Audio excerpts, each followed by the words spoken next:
Welcome to my YouTube channel हाल अहवाल। मौजूद नाजरीन, खबरों, तबसरों, तज्जियों, रिपोर्टों पर मुश्तमिल इस प्रोग्राम में मैं हूँ आपका होस्ट जुल्फ़िकार हैदर सिद्दीकी। अस्सलाम वालेकुम। हम आते हैं उस इलेक्शन की जानिब जो इसके बाद पाकिस्तान दौलत।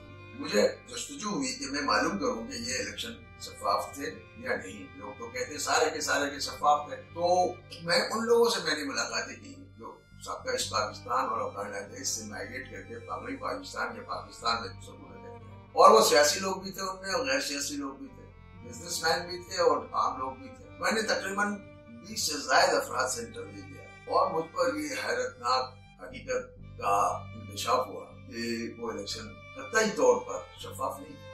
वहाँ भी बहुत बदतरीन धांधली हुई, मगर वो धांधली हुई किस तरह थी और वो क्यों मंजर-ए-आम पे ना सकी और आज वो बयानियां क्यों बन गया है टीवी टॉक शोज में बड़े बड़े सहाफियों और दानिशवरों के कि वो इलेक्शन बहुत शफाफ थे। हरगिज़ शफाफ नहीं थे। वजह हमें वहाँ के लोगों ने बताया कि हर हल्के में धांधली हुई। अवामी लीग के कारकुनों ने धांधली की, चप्पे लगाए और वहाँ पे मुखालिफ उम्मीदवार को तो पोलिंग स्टेशन में दाखिल ही नहीं होने। इतना नफरत था, इस कदर नफरत, बयानिया इस कदर शदीद नफरत अंगेज बनाया था शेख मुजीबुर रहमान ने कि अगर गैर बंगाली है तो वो तो पोलिंग स्टेशन में दाखिल हो ही नहीं सकता। लेकिन जो बंगाली भी था और पाकिस्तान के हामी थे वो उनको भी बहुत सारे तहफ़्फ़ुज़ात और बहुत सारी जगहों पर पुलिस ने अपनी निगरानी, क्योंकि पुलिस मुकामी थी, पुलिस ने अपनी निगरानी में वहाँ डाल दी।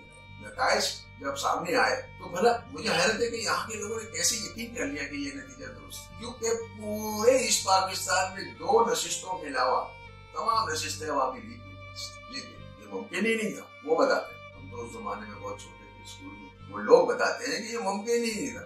10, 15, 20 सीटें तो फिर भी मिलनी चाहिए थी दूसरों को, मुख्तलिफ लोगों को, आजाद को, मुख्तलिफ पार्टियों को। भाषानी बहुत बड़ा लीडर था, शेख मुजीब से ज्यादा बड़ा लीडर अब्दुल हमीद भाषानी था, बहुत बड़ा लीडर। किसी की पार्टी को नहीं, सिर्फ 2 सीटें मिली और बाकी तमाम सीटें अवामी लीग को मिल गई और यहाँ के लोगों ने मनोहर तस्लीम कर लिया। और जो लोग हारे थे वहाँ वो पिटीशंस उनकी अदालतों में गई।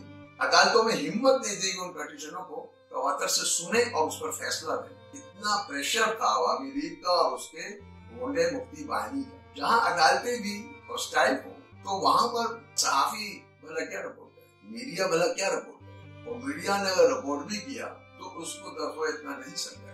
यही वजह है कि वो तमाम आवाजें जो धांधली की उठी थी वो दम तोड़ गई और शफाफ इलेक्शन का नारा या कहिए यूं कहिए कि बयानियां परवान चढ़ गई। जो आज मिसालें दी जाती हैं कि बहुत शफाफ इलेक्शन थे, मैं तो बहस करने को तैयार हूँ किसी भी फोरम पे और किसी से भी। मेरे पास शवाहिद मौजूद है कि वहाँ धांधली हुई थी, लेकिन ऐसी ही धांधली हुई थी जैसा मैं बयान कर रहा हूँ।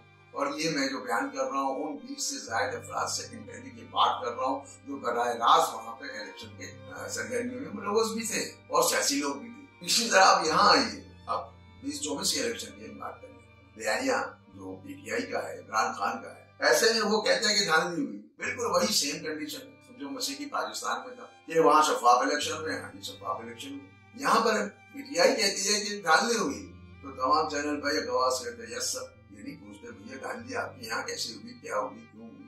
और सिर्फ आपके यहाँ हुई तो दूसरी जगह जो आपके मुखालिफ पार्टी हारी है तो उसके खिलाफ धांधली क्यों नहीं हुई। धांधली हुई तो हर जगह हुई है ना, लेकिन ऐसा हुआ नहीं और ये बयानियों में फंस के रहे हमारे यहाँ के।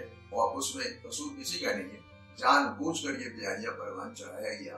मीडिया में बाज सिक्काबंद सहाफी ऐसे हैं जो पीटीआई के या तो पेड वर्कर है या पीटीआई के जबरदस्त हामी, वजह कुछ भी हो, लेकिन वो पीटीआई से ज्यादा पीटीआई के वफादार है और पीटीआई से ज्यादा पीटीआई के मौक़िफ़ की हिमायत करते हैं और अवामी राय हमवार करते हैं। वो बड़ी बेशर्मी से करते हैं, उन्हें शर्म भी नहीं आती और फिर वो आजाद सहाफी भी कहलाते हैं। तो इस मर्तबा भी यही हुआ कि जब उन्होंने धांधली का इल्जाम लगाया तो उससे पहले साथियों ने कर दिया।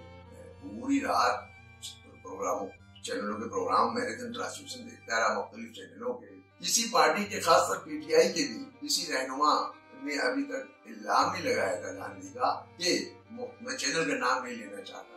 बाहर चैनलों ने मैराथन ट्रांसमिशन जो शुरू किया था वहाँ बैठे हुए चैनल को मैं जिम्मेदार नहीं समझता इस तरह, उसमें बैठे हुए बस तज्जिया निगार सहाफी और तबसरा निगार, तज्जिया निगार कहना उन्हें दुरुस्त ना होगा, वो तो तबसरा निगार है। तज्जिया तो किसी बात नहीं, हम लोग पर तज्जिया करने के लिए मेहनत करनी पड़ती है। तो पी टी आई के लोगों के से पहले इन लोगों ने धांधली का इल्जाम लगाना शुरू, जो चैनलों में बैठे हुए साथी, और फिर उसके बाद क्या था, मेहनत किसी ने करना नहीं है, दीगर चैनलों ने भेड़ चाल शुरू कर दी और वो धांधली हो गई। उससे हिम्मत मिली पीटीआई के रहनुमाओं को, और आज वो ठिठाई से कहते हैं, मैं बैरिस्टर गौहर का सुन रहा था कि वो कह रहे थे कि जो मुस्लिम लीग नून को जो मौजूदा वज़ीर आज़म शहबाज शरीफ बनने जा रहे हैं, वो सिर्फ 17 कौमी असेंबली की नशिस्तें मिली। मैं अपनी हंसी रोक न सका। यानी एमक्यू एक मुकामी पार्टी है कराची की, वो भी 17 है, और पूरी मुस्लिम लीग को 17 सीटें मिली। और वो बड़ी ठिठाई और बेशर्मी से ये बात कह रहे थे, और अपने लिए क्या कह रहे थे कि इलेक्शन बहुत धांधली हुई, लेकिन सूबा पख्तूनख्वा में धांधली नहीं हुई। क्या सूबा पख्तूनख्वा किसी जजीरे में, जजीरा है, पाकिस्तान का हिस्सा नहीं है? क्या वहाँ रियासत पाकिस्तान की रिट नहीं है? अगर धांधली की गई है, जैसा कि उनका इशारा है कि इस्टेब्लिशमेंट ने धांधली कराई, तो इस्टेब्लिशमेंट सूबा पख्तूनख्वा में उनका कोई इख्तियार नहीं। ऐसा तो नहीं है ना, वहाँ क्यों नहीं कराई? वहाँ पे उन्होंने झाड़ू फेर दिया, तमाम नशिस्तें सूबाई और कौमी की इक्का दुक्का छोड़ के पाकिस्तान तहरीक इंसाफ को मिली, उसके हिमायत के जो आजाद उम्मीदवार खड़े। तो वहाँ क्यों नहीं धांधली हुई? वहाँ भी धांधली हुई होगी ना, लेकिन उस पर वो बात नहीं करते। तो ये है मुनाफिकत, ये है मुनाफिकत। पंजाब में भी उन जगहों पर धांधली नहीं हुई जहाँ पर पाकिस्तान तहरीक इंसाफ के उम्मीदवार जीत गए, वहाँ धांधली नहीं हुई। वहाँ धांधली हुई जहाँ वो हार गए। तो ये है मुनाफिकत, और ये कोई नई बात नहीं है। पाकिस्तान में हर कोई भी हारने वाला आज तक शिकस्त तस्लीम उसने नहीं किया। पाकिस्तान में कभी भी शिकस्त तस्लीम नहीं किया। पाकिस्तान में इलेक्शन लड़ा जाता है जीतने के लिए। यानी अगर एक आजाद उम्मीदवार जिसके घर का भी वोट उसे ना मिले, वो भी कहता मैं जीतूंगा, तो यहाँ पर तो जीतने के लिए इलेक्शन लड़ा जाता है, और अगर वो नहीं जीता तो फिर इलेक्शन में धांधली हो गई, और इलेक्शन को धांधली ज़दा करार दे दो, और फिर 5 साल तक वो डब्बा बजाते रहिए, और फिर मैशत का बेड़ा गर्क करते रहिए, और कौम को ट्रस्ट की बत्ती के पीछे लगाते रहिए। ये है पाकिस्तान के इलेक्शन का पूरा। यह आवाम कौमी मिजाज है, हमारे यहाँ कौमी मिजाज है, क्योंकि इस दौरान बहुत ज्यादा शौक बच्चा बयानी है। बयानी की भी हकीकत क्या है? बयानी की भी हकीकत यह है कि जितना झूठ आप बोल सकते हैं तवातर से बोलिए। वही नारा, तवातर से नारा लगाइए, झूठा नारा जिसकी कोई हुसूल के लिए कोशिश न की जाए, ऐसा नारा जिसका मकसद हुसूल ना हो, और वो लगाते जाइए, और इतनी मरतबा लगाइए कि वो सच तस्लीम किया जाने लगे। और जब वो सही और सच्चा तस्लीम किया जाने लगे तो फिर वो आपका बयानिया बन जाता है। वही नारा आपका बयानिया बन जाता है। जैसे कि साइप्रस का ये अमेरिका ने पीटीआई की हुकूमत खत्म करवाई, ये नारा था, जबरदस्त था, तकरीरें की, इमरान खान ने बहुत दिल से की इसी पर। उसके बाद इसमें तब्दीली की गई, बयानिया वही है जिसमें कुछ तब्दीली भी वक्त के साथ साथ किया जाए, यानी मॉडिफाई भी किया जा सके। इसके साथ ही आज का ये प्रोग्राम का इख्तिताम होता है। मज़ीद खबरों, तबसरों, तज्ज़ियों और रिपोर्टों के लिए आइंदा प्रोग्राम में आपसे मुलाकात होगी। उस वक्त तक के लिए अल्लाह हाफ़िज़।